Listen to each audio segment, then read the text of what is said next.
Muxía volve converterse en epicentro do narcotráfico. O último golpe, a incautación de 1.500 kilos de cocaína e a detención de 22 persoas non é un feito illado. É o último capítulo dunha historia de 3 décadas que sitúan a Costa da Morte nas rutas internacionais da droga.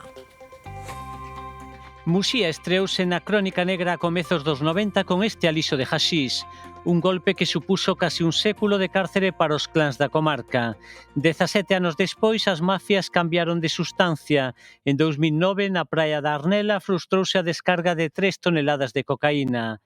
Pero o gran salto chegou o ano pasado. As mafias substituíron as lanchas polos narcosubmarinos e desa investigación nace este operativo. No mesmo lugar, na Arnela, os narcos intentárono con 1.500 kilos de cocaína.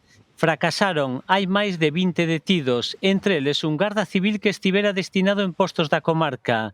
O dispositivo non pasou desapercibido. Empezaron a vir coches, cada coche traía dúas personas, paraban aí, veía outro coche, paraban aí, ao final xuntáronse, diz que 16, dixo meu fillo, 16 guardias.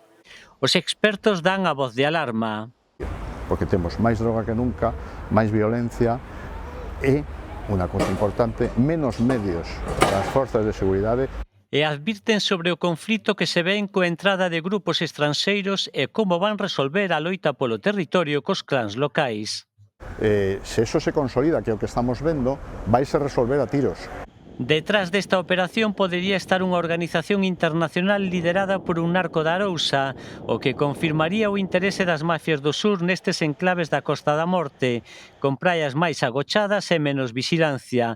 A operación está coordinada pola Audiencia Nacional e mantense baixo segredo de sumario. No que vai de ano, as forzas de seguridade xa desenvolveron varias operacións contra o tráfico de drogas en Galicia. Xa en xaneiro houbo 5 detidos na provincia da Coruña. Os axentes comisaron cocaína en haxís en rexistros en concellos como Oza ou Narón. No Porto de Vigo, os axentes comisaron distintas cantidades de cocaína que os narcotraficantes tentaban introducir tamén en Galicia. E moitas das actuacións concentráronse nunha mesma zona, no Salnés. En xullo, por exemplo, unha macrooperación en varios concellos desta comarca que remataba cun falecido, por certo, encambados polo disparo dun axente. Esta actuación policial xerara unha enorme expectación na comarca. Houbo 12 detidos. Uns meses antes foi noticia a Operación Elo, con 11 detidos. A compañía chinesa SAIC respecta calquera trámite e informe que faga o goberno español sobre a súa futura implantación en Ferrolterra. Aínda así insisten en que o seu é un proxecto industrial non xeopolítico. A compañía chinesa agradece o apoio que está recibindo de todas as administracións.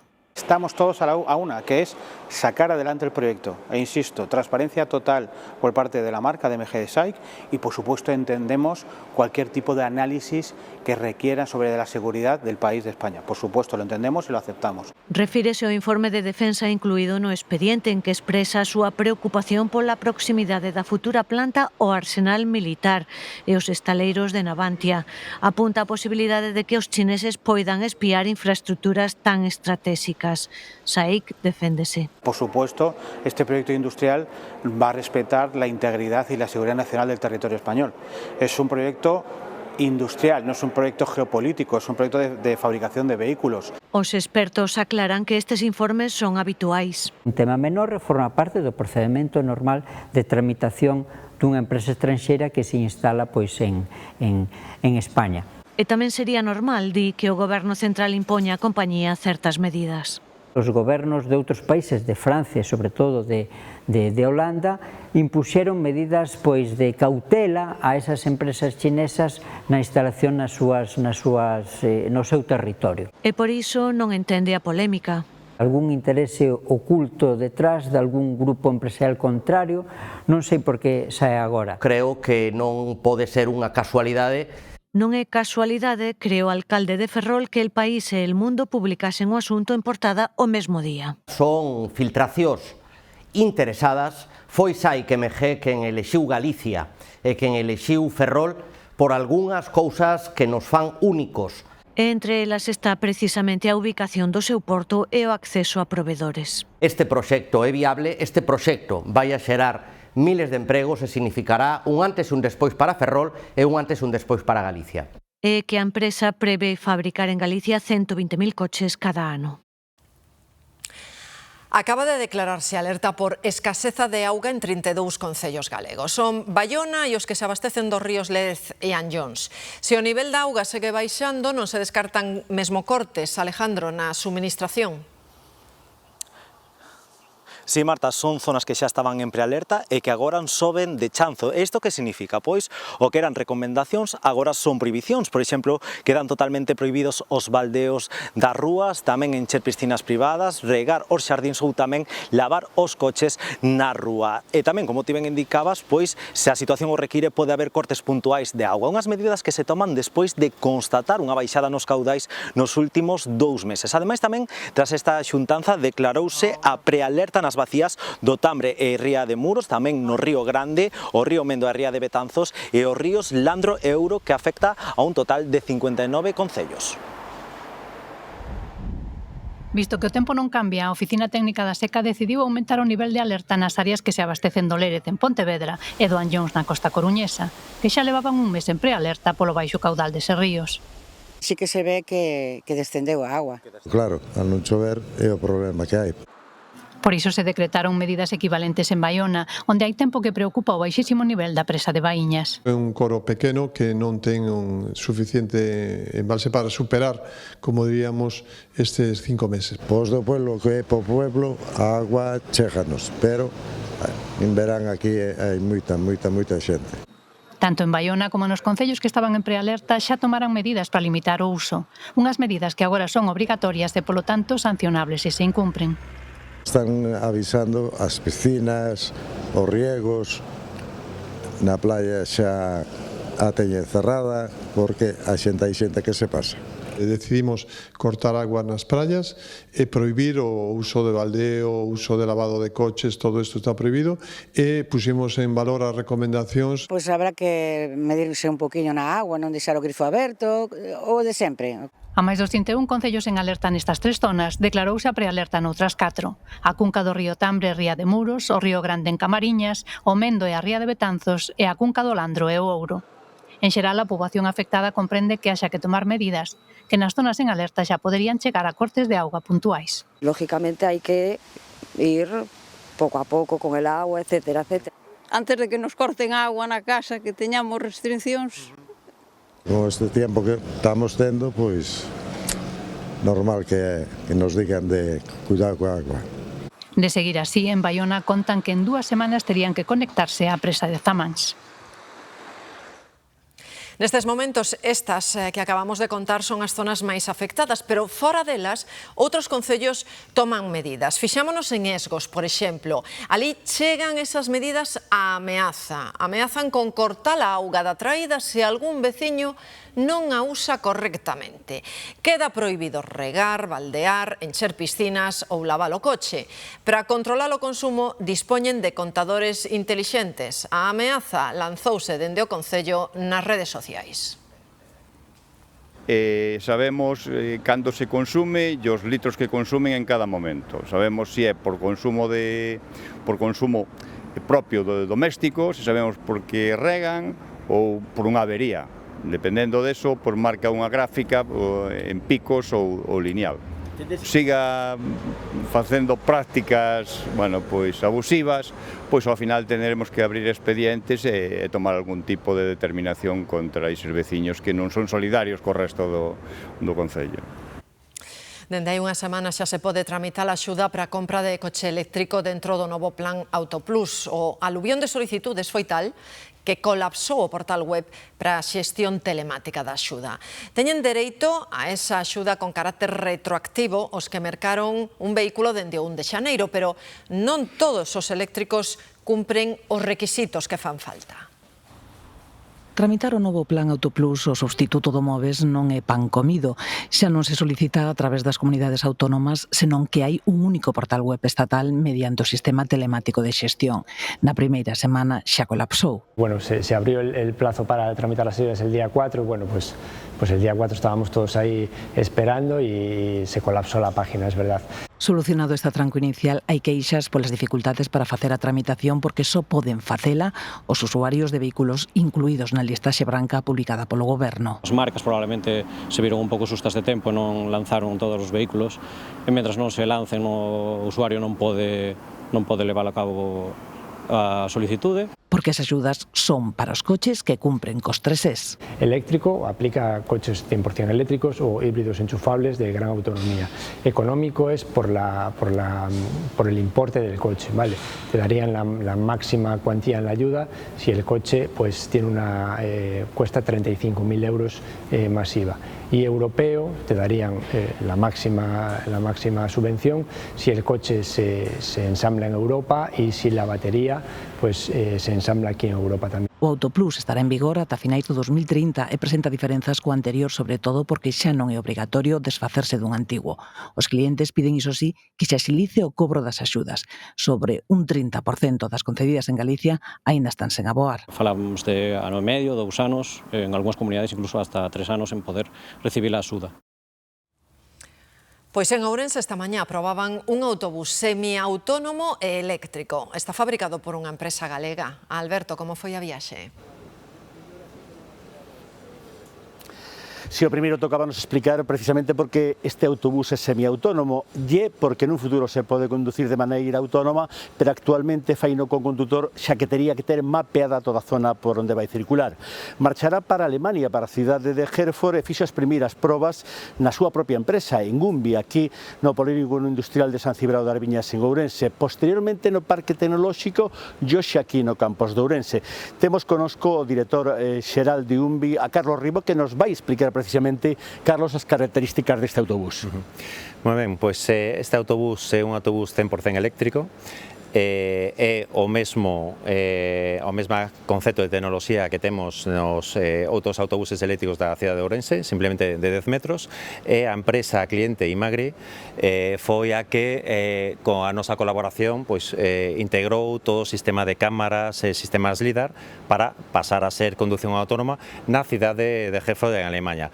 Ose, como non se pode facer todo o que é o mapeado e demais, pois por iso chamamos que foi unha pequena demostración de condución semiautónoma, con a axuda do enxeñeiro e co condutor de seguridade. Como decíamos, un autobús da empresa ourensán Gumbi, unha empresa que exporta a máis de 50 países e concretamente foi a que serviu o autobús co cal percorreu a cidade de Madrid a selección española tras ganar o último mundial. Nos últimos 5 anos en Galicia duplicouse a produción de ovos campeiros e as empresas do sector seguen acometendo fortes procesos de expansión. Fano con vistas a cubrir o oco que contan que vai haber cando se aplique en España a normativa comunitaria que proíbe a produción en gaiola. Estas galiñas son campeiras, aínda que este verán pasan máis tempo do habitual picoteando dentro, porque malia ter sempre as portas abertas, non queren sair nas horas de calor. Hai 30 anos que esta granxa de Melide empezou con este modo de produción en aberto por daquela casi inexistente a nivel industrial. Empezamos a probar con 500 galiñas e de repente iba moi ben, e en ese mesmo ano xa puxemos 20.000. E aí foi seguir crecendo ata agora. Temos como 20 centros de produción e estamos nunhas 20.000 docenas diarias. Para o ovo campeiro é unha produción importante. Despois de 2 décadas producindo para outras empresas, en 2017 iniciaron unha grande expansión e constituíronse en marca propia, o ovo da Aboa.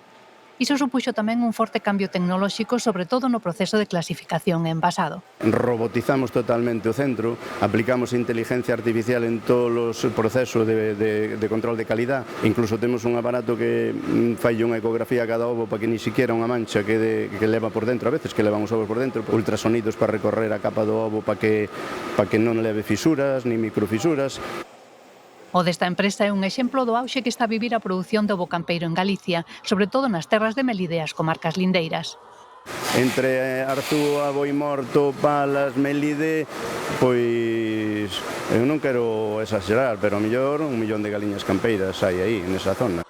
Contan con que a expansión deste modo de produción vai seguir sendo moi grande nos próximos anos para sustituir os ovos das galiñas de gaiola, que terán que deixar de producirse definitivamente en España para adaptarse á normativa europea. Ademais, os consumidores tamén incentivan o proceso porque valoran cada vez máis o plus que ofrece a crianza campeira. Nos damos unha alimentación totalmente natural, cando o campeiro é millo, cebada e soxa, vale? Entón, o que pican na terra, os minerales, a erva, o sol, que aporta moita vitamina D, bueno, faino moi diferente. Para poñer en valores a diferenza que ven da natureza e para o que compre din esta tecnoloxía que en algunhas fases está a ser desenvolvida a demanda das propias explotacións en centros de procesamento como este. O ovo pono a galiña, pero despois detrás do ovo hai toda esta tecnoloxía que estades vendo aquí que é a que realmente dá un produto de calidade cando chega ao mercado. Os traballos do novo Hospital da Coruña entran nunha nova fase e serán as obras da sanidade galega que requiran dun maior investimento, máis de 500 millóns de euros. Vanse demoler as edificacións e escavar noutro dos terreos nos que se ampliará o choac. Eses traballos saíron a concurso por 52 millóns de euros despois dunha primeira fase de obras de enorme complexidade. Rematou tamén a excavación da torre polivalente de 16 andares que estará conectada co resto do hospital por unha pasarela. O hotel de pacientes, que así se chama, xa está totalmente demolido porque era necesario para terminar os accesos. Os traballos de excavación finalmente foron máis complexos do esperado, non só pola aparición de auga, senón tamén pola calidade da rocha que obrigou a facer microvoladuras. Xa está rematados os 20 metros de excavación. Agora mesmo estamos a facer a valorización desos sobrecustos adicionais para a empresa. Todo o material sanitario que se precisa en Galicia garanteo o Centro de Loxística do Sergas. Dende a plataforma, que está en Negreira, traballan para optimizar o proceso de repartición e garantir a seguridade de cada envío. Con case 14 anos de vida, a plataforma Loxística do Sergas segue incorporando ferramentas para optimizar o proceso de entrega e recepción duns 11.000 produtos sanitarios ao día. Entre as novidades está o maior incremento da automatización dos medios empregados. Neste caso estamos cun carro guiado por luz que facilita a preparación dos pedidos, xa que se vai iluminando en cada unha das estanterías onde o operario ten que recoller os produtos que vai a cada unha das áreas sanitarias. Normalmente é unha media de 3.500 pedidos ao día. Eso supoñen 11.000 líneas de produto. A válvula cardíaca que lle puxeron esta mañá a un paciente no Hospital da Coruña ou o material de enfermería que precisan nos centros de saúde saíron desta nave, pero este centro loxístico tamén permite almacenar produtos estratégicos necesarios en caso dunha emerxencia. Decidiuse manter un estoque estratégico daqueles produtos que poden ser máis necesarios na casa dunha emerxencia sanitaria. O stock normalmente de 30 días de consumo a maiores do xa normal para ese tipo de produtos. Así despertou esta mañá a cidade da Coruña. A néboa cubriu por completo as zonas máis próximas ao mar. Case non se vía nin a Torre de Hércules. E esta néboa complicou a mañá no aeroporto coruñés de Alvedro, en especial na primeira hora. Algúns voos non puideron aterrar. Laura. Si, ao longo da mañá puidemos ver xente moi pendente dos paneis e da actualización dos seus voos aquí neste aeroporto. Tivemos ocasión tamén de falar con viaxeiros que estarían afectados pola cancelación dun voo por cuestións meteorolóxicas, segundo nos relataron. Outros pasaxeiros apuntaban cara aos retrasos nos seus itinerarios. Con todo, ao longo da mañá a situación foi evolucionando favorablemente en relación a esas cuestións meteorolóxicas. Situación moi cambiante, polo que seguimos moi pendentes da información que nos vai chegando. Centos de persoas volveronse ver afectadas esta mañá en Alvedro pola néboa, os desvíos de algúns voos e as anulacións e atrasos que impediron conectar con outros alteraron as vacacións de moitos viaxeiros. Tiña un vuelo para Madrid ás 8:30 e salir ás 11:30 para Santo Domingo. As maletas estaban dentro e cancelaron. Agora deronse outro viaxe para salir ás 12:20, pero xa está outra vez retrasado. Esta moza non comezou da mellor maneira a súa andaina como casada. Nos volábamos para a nosa luna de miel, tiñamos un vuelo conexionado en Madrid e ao cancelarse o de Coruña perdemos todo. Entón, agora temos que facer unha reestructuración das nosas vacacións, reubicarnos para mañán e nada, Agora é o que toca. Este home intenta regresar a Colombia, escenario dun novo terremoto nas últimas horas. Da Coruña vai a Madrid e dali a Cali, pero a conexión periga. Como 15 minutos de retraso. 11:50 estaba el acuerdo y ahí dice ahora que a las 12:05. En xeral, os viaxeiros tiveron que tirar de paciencia. Que vamos a facer? Se é un motivo importante que non se poda resolver así facilmente, pois se entende todo, non? Pero bueno, vamos a esperar a ver que pasa. Alvedro é o único aeroporto do noroeste peninsular que non dispón do sistema ILS de categoría 3, o que, sumado á súa complicada orografía, impide que poida superar o seu problema crónico coa néboa. 2 meses despois do accidente comezan os traballos de refrotamento do Pepe Barreiro, o barco que escorou nun estaleiro de Vigo e que quedou tombado. Está previsto que se endereite de xeito inminente, Mar. Así é, en Armada non confirman o día da manobra, pero sí que, como dis, é inminente, incluso podería ser mañá mesmo. Ven que están xa colocando os pórticos guindastre que se van encargar de izalo o barco, ladeado aínda, para poñelo dereito na súa posición natural, unha manobra complexa que leva a cabo unha empresa especializada en servizos de salvamento marítimo. Os problemas principais para que se demorara tanto este traballo foron administrativos, negociacións de seguros por unha banda e tamén atopar a solución técnica para levantar o barco. Lembramos que o 9 de xuño a rastreiro, que ten 38 metros de eslora, quedou atorado cando estaba en dique ao romper unha suxeición e permanece deitado a estribor, como aínda podemos observalo, pero xa por pouco tempo. O prezo da vivenda sobe mes a mes, ben o sabemos, pero aínda quedan algúns lugares nos que mercar casa é máis barato que, por exemplo, mercar un coche, sí. Aquí en Galicia son 4 os concellos entre os 25 máis baratos de España. Un deles, o concello de Covelo, en Pontevedra. Os outros 3 están todos en Ourense, son os de Leiro, Vilamarín e a Merca. Cal é o prezo medio do metro cadrado en Covelo? Xavier. Sí, aquí no concello de Covelo o prezo por metro cadrado é de 490 euros. E nos outros 3 concellos de Galicia, segundo un portal web inmobiliario, o prezo tamén é moi reducido e permite incluso equipararse ao dun vehículo novo de gama media. Noutros concellos, como por exemplo Vilamarín, a cuarta localidade máis barata de España, o prezo é de 450 euros o metro cadrado. En Leiro, 507 ou na Merca, 528. O interior de Galicia segue a ofrecer oportunidades para quen busque cambiar de casa.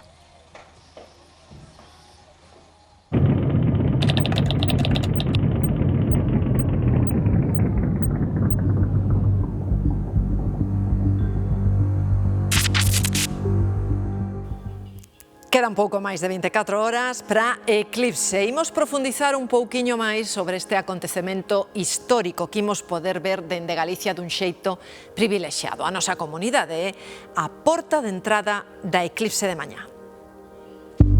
Normalmente vemos o sol cada día porque nada se interpón entre ele e máis nós, pero ás veces sucede algo extraordinario.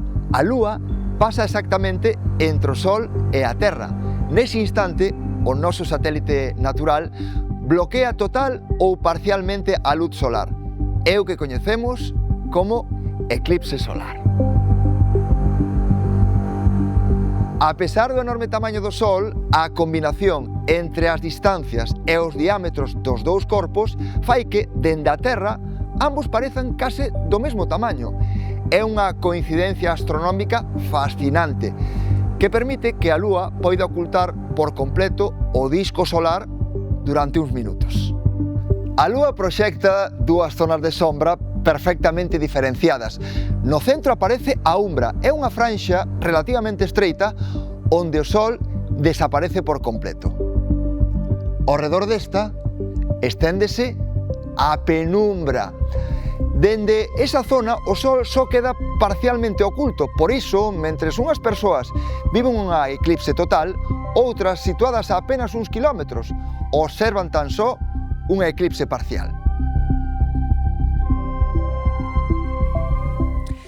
E para profundizar aínda máis neste acontecemento histórico poden seguir a canle especial da Eclipse da Galega. Poden acceder a través da aplicación da páxina web da galega.gal e tamén a través de YouTube. Nesta canle ofrécense directos, entrevistas, reportaxes e documentais sobre astronomía. Ademais, mañá poderán ver a eclipse dende distintos puntos de Galicia elixindo entre os sinais en directo da Televisión de Galicia. Retiran 6 modelos de lentes para ver a eclipse por risco de lesións oculares. Os produtos afectados pertencen a varias marcas. Esas lentes podían provocar que o usuario quedase sen protección, causando lesións químicas ou térmicas na súa retina. As irregularidades detectáronse en 5 comunidades e entre elas está a nosa, Galicia, así que moi atentos ás lentes que van utilizar para ver a eclipse. Con todo, esas lentes están esgotadas en moitos establecementos. Queremos saber se hoxe ainda é posible mercar algunha e o seu uso, Mariola. Pois, aínda que poida parecer todo o contrario, aínda hai xente que a estas alturas non ten os seus lentes pro eclipse. Para todos eles, unha boa nova nas ópticas, aínda quedan lentes disponibles para eses rezagados. E os profesionais advirten da precaución que hai que ter en todo momento, colocar eses lentes en todo momento da parcialidade, da eclipse, e só podemos quitalos no momento da totalidade, eses poucos segundos. A continuación, habería que volver poñelos para evitar os danos na retina que advirten son irreversibles. Que si me dicen 3 segundos, lo más probable es que no sean 3, que sean 7. Y entonces, bueno, pues eso nos puede hacer mucho daño. Entonces, yo recomiendo muchísima precaución, no miedo, sino tranquilidad. Los deslumbramientos van a provocar una sensación de confusión. Bueno, esto se me pasa, es como un flash. Por favor, que no jueguen con esto porque es muy caro. Para moitos, a maioría, a de mañá será a primeira oportunidade de ver unha eclipse. Non é o caso dos que se coñecen como cazadores de eclipses. Hai uns 3.000 en todo o mundo. O galego Óscar Blanco é un deles. Das próximas horas contará 10 eclipses vividas.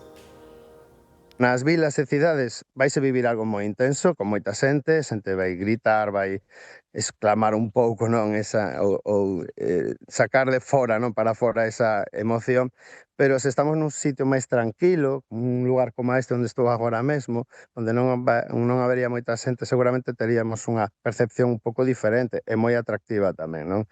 Pero creo que vai a ser un antes e un despois para moita xente.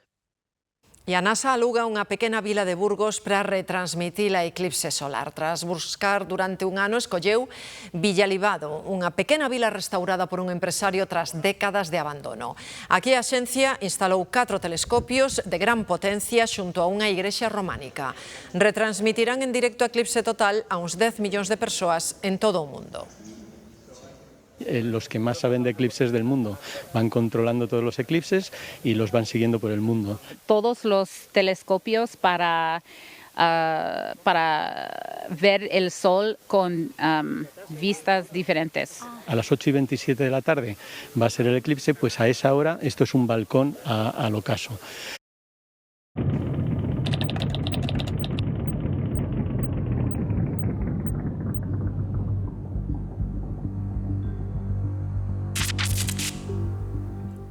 Os servizos consulares en Colombia non conseguiron contactar con 164 dos españois que se sabe estaban no país no momento do terremoto. De todos os xeitos, de momento non hai constancia nin de mortos nin de feridos españois entre as máis de 200 vítimas que, segundo o último reconto, provocou o sismo. Non había ruína esta noite na cidade de Pereira, onde non se vira unha ringleira humana sacando cascallos en busca de superviventes. Fano coas mans e ferramentas básicas. Foi unha noite moi longa en Pereira, Cali e o Chocó, á procura de persoas atrapadas, porque a emerxencia entrou xa no seu segundo día con operacións de busca que non se detiveron. ¡Acá afuera! Si alguien me escucha, grite o haga algún ruido. Parecía que se escoitaba un murmurio, pero finalmente o bombeiro di que non. E a busca continúa noutro edificio colapsado, así un tras outro. Tenemos 9 personas atrapadas en el edificio, de las cuales hemos rescatado 8. En este momento está el último rescate, es una persona atrapada entre 2 columnas. A prioridade inmediata é salvar as vidas que puidera haber atrapadas baixo as ruínas, pero tamén dentro dos edificios. A xente aplaude cando se produce un salvamento, pero tamén cando se constata que non hai ninguén entre os cascallos. De momento, contabilizáronse oficialmente 132 mortos, pero créese que haberá moitos máis nas 32 cidades seriamente afectadas por un sismo de 7,4 graus. Sobre os desaparecidos non hai datos precisos, pero entre eles están os 164 españois cos que os servizos consulares non conseguiron contactar. La primera llamada que recibí fue la de mi madre. Fue una llamada como de mucha angustia, de preocupación y de esa impotencia de por lo menos no saber qué hacer. Así foron as primeiras chamadas dos afectados que dende Colombia contactaban cos seus familiares aquí en Galicia tras o sismo. Palabras que escoitaron cheas de angustia e de desesperación. Outras familias están á espera de poder aínda contactar cos seus seres queridos, sobre todo nas zonas máis devastadas, onde pouco a pouco van restablecéndose as comunicacións e a electricidade. Jensi, colombiana residente en Santiago dende hai un ano, leva todo o día pendente do teléfono. Aínda non puido falar coa súa familia en Cali, unha das zonas afectadas. Aún no se ha podido hablar con ellos, pero pues ya por medio de otros familiares nos dimos cuenta de que están bien. Pues acá solamente estamos mi esposo y yo. Sí, de resto toda la familia está allá y pues muchos amigos, conocidos. Son momentos de angustia para moitos deles que teñen que seguir aquí co seu día a día, sobre todo cando as conexións non te permiten falar cos teus achegados. A familia política de Gerson tamén vive en Cali. Entonces crea cierta incertidumbre, cierto pavor, pues el no saber qué está aconteciendo con tus seres queridos allí. Pero gracias a Dios, pues la familia de mi esposa no ha sido perjudicada o han salido ilesos de este evento telúrico. Johan é de Bogotá, aínda que dende os 12 anos vive en Galicia, pero segue moi unido ao seu país. Ali na capital tamén se sentiu o tremor e a primeira chamada que recibiu foi a da súa nai, que reside no país andino. Fue una llamada como de mucha angustia, de preocupación y de esa impotencia de por lo menos no saber qué hacer. Tú imagínate, no fue el epicentro del sismo como tal, pero o sea, se sintió. Uno piensa de las personas que realmente no tienen movilidad, que estarían solas en casa o eso, y una de esas pues es mi abuelita, que no tiene movilidad, no puede sostenerse sola. Para moitos deles está moi presente o sismo de Venezuela. A información vai chegando aos poucos e temen esa cifra oficial de falecidos e, sobre todo, a afectación real que virá tras o colapso dos primeiros días. O ministro de Asuntos Exteriores dixo en Ceuta que ata a última persoa que entrou irregularmente en España vai volver a Marrocos. José Manuel Álvarez dixo despois de reunirse co presidente da cidade autónoma, Juan Jesús Vivas. Álvarez lanzou unha mensaxe que non arrisquen a súa vida as persoas que agardan en Marrocos para cruzar a fronteira e destacou tamén a vontade das autoridades marroquís para a devolución inmediata dos migrantes que quedan aínda en Ceuta. Hasta la última persona que ha entrado irregularmente en España vuelva a Marruecos. La voluntad de Marruecos, desde el primer momento, debo de decirlo, ha sido que el retorno se produzca de manera inmediata. No han pedido ninguna contrapartida a cambio y su voluntad y su disposición ha sido la misma. Ata que esa devolución, esa volta a Marrocos se produza, a cidade segue vivindo unha auténtica crise humanitaria. O Partido Popular di que a normalidade vai volver cando regresen os migrantes. Falan dunha situación excepcional e que os ceutís teñen medo, din os populares, a sair á rúa.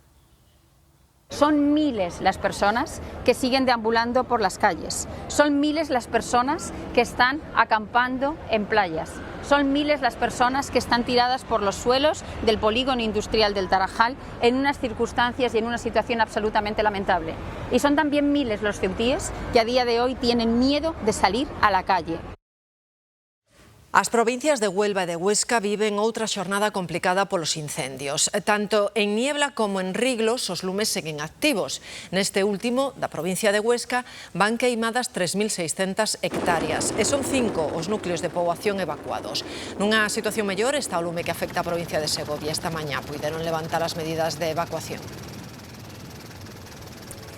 E aquí en Galicia, ceo despexado e ollo, altas temperaturas, comezamos unha xeira de varios días no que os termómetros non van deixar de subir. Especial atención en Ourense e no sur da provincia de Lugo, onde se darán as máximas nestas xornadas anticiclónicas e con vento do nordés.